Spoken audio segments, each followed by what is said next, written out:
In 1900, in a small town in Alabama, the Hubbards, two brothers and a sister, have done well for themselves, starting with the general store they inherited from their father.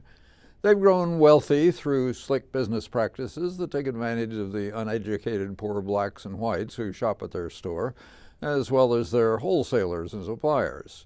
Brother Oscar has married into the old planter aristocracy and its cotton fields.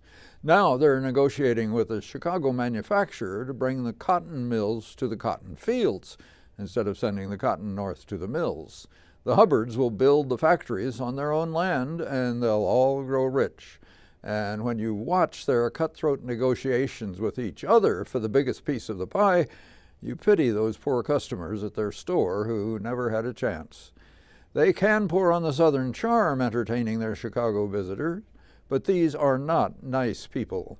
The sister, Regina, has married the town banker, and while Horace Giddens has been willing to invest in the Hubbards' rise to wealth, he now suffers from heart problems. With death approaching, he also suffers from qualms of conscience.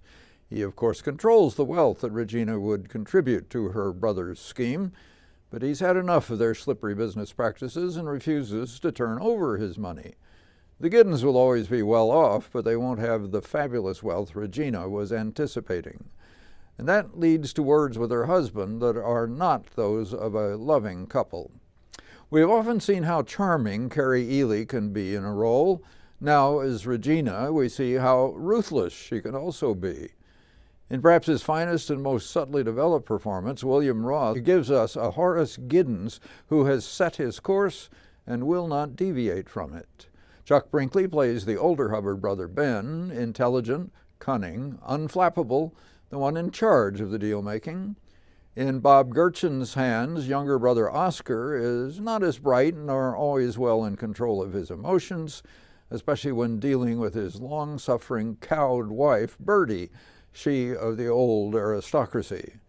When Oscar is not around, Laurie McConnell's Bertie fits her name, or nickname, I suspect, flitting about, playing the piano, chattering with her niece Alexandra, Regina's daughter, and with the servant Eddie, and sipping wine to steel herself for her next encounter with her husband. Bridget Bassis shows us in Alexandra a privileged, innocent young woman who finds herself suddenly having to cope with adult situations. Ryan Lawson-Maskey's character's reactions to his own misguided enthusiasms get some laughs. For Alexandra's cousin Leo, Bertie and Oscar's son, is just a frat boy who wants to have fun. Wendy Greenwood's Addie knows her place in the South's racial order and has accepted and dignified it. We see less of Dennis Jethro II as another servant, reluctantly willing to carry out an assignment even when it makes no sense.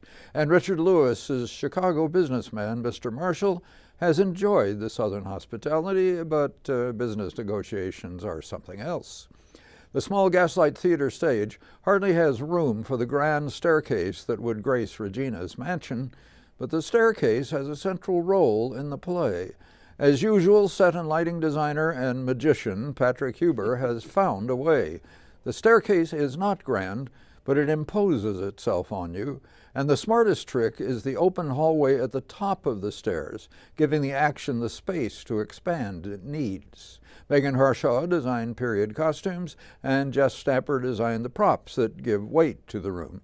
Playwright Lillian Hellman constructed a fascinating drama in The Little Foxes, and director John Contini, who also designed the evocative use of period music for the sound, and his cast have brought Hellman's work to vivid life.